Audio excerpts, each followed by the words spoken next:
आज के इस कार्यक्रम के अंदर क्यों हजारों लोगों को बीकानेर की जिला कचहरी में इकट्ठा होना पड़ा, ये जानना बेहद जरूरी है। गोविंद राम जी जिस मुद्दे को लेकर, जिस तकलीफ को लेकर आप लोगों तक पहुंचे या सूचना प्रेषित की, इस सूचना की आखिर आवश्यकता क्यों पड़ी? आपको पता होगा, जब देश गुलाम हुआ करता था, राजा महाराजाओं का राज हुआ करता था, उस समय देश के अंदर हर व्यक्ति को समानता का अधिकार नहीं हुआ करता था। राजा का बेटा राजा बनता था, चाहे उसमें योग्यता हो या नहीं। लेकिन जब देश के अंदर संविधान बना तो जनता के वोट को यह ताकत दी गई कि राजा का बेटा रानी के पेट से पैदा नहीं होगा, आम जन के वोट की ताकत से राजा पैदा होगा। वो ताकत हमें संविधान ने दी। उस संविधान को तोड़ने मरोड़ने की कोशिशें की जा रही है। आज भी नौजवान साथी इस लड़ाई को जातिगत रूप देना चाहते हैं। कोई कहता है ये लड़ाई दलितों की है, कोई कहता है ये लड़ाई बहुजनों की है। मैं पूछना चाहता हूँ, हर वो व्यक्ति जो गरीब परिवार में पैदा हुआ है, हर वो व्यक्ति जिसका शोषण हुआ है, हर वो व्यक्ति जिसके अधिकारों को कुचला गया, उन सबको समानता का अधिकार मिला।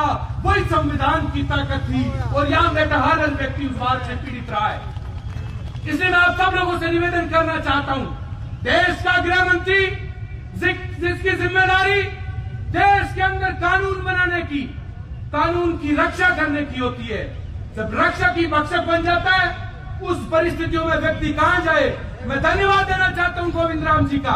ये बीकानेर की वही जिला कचहरी है जहाँ गोविंद राम मेघवाल का सीना पुलिस की लाठियों से कई बार छलनी हुआ है, लेकिन पीड़ित शोषित के लिए लड़ने से इन्होंने कभी कोई नहीं बढ़ा। इसलिए मैं गोविंद राम जी का विशेष धन्यवाद देना चाहता हूँ और आप सब लोगों से निवेदन करना चाहता हूँ, इस लड़ाई को जब तक हम हर गली चौराहे तक नहीं पहुंचाएंगे, हर व्यक्ति को जागरूक नहीं करेंगे, ये लड़ाई इसलिए जरूरी हो जाती है।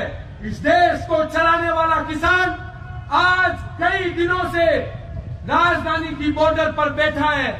30-30 दिन हो रहे हैं अनशन को, लाठियां चलाई जा रही है, गोलियां चलाई जा रही है, देश के शोषितों को कुचला जा रहा है।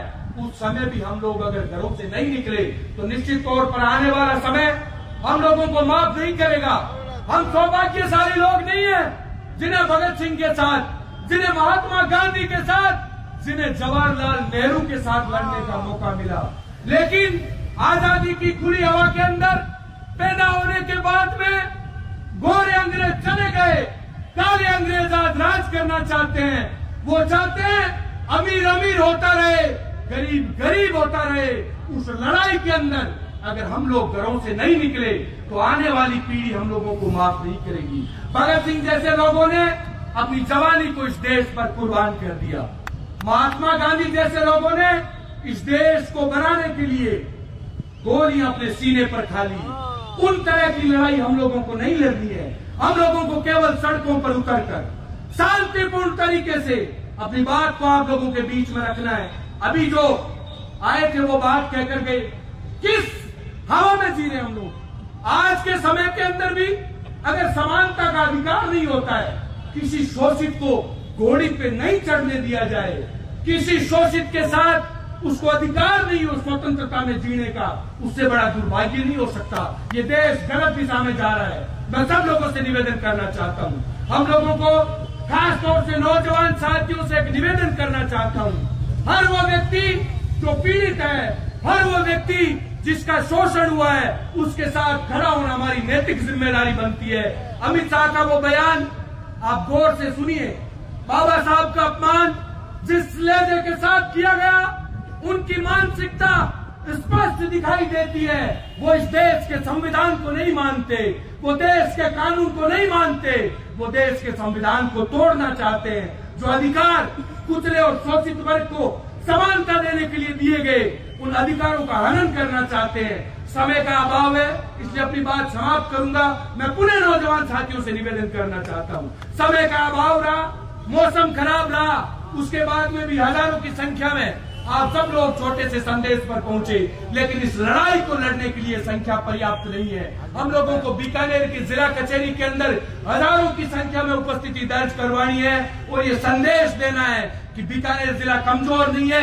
या अगर शोषण हुआ तो नौजवान, किसान, बड़े बुजुर्ग सब साथ खड़े होकर लड़ाई लड़ेंगे। यह आप लोगों से निवेदन करना चाहता हूं। इसी बात के साथ अपनी बात समाप्त करता हूं। आप सब लोग पधारे, शालीनता के साथ मेरी बात को सुना, उसके लिए बहुत बहुत धन्यवाद।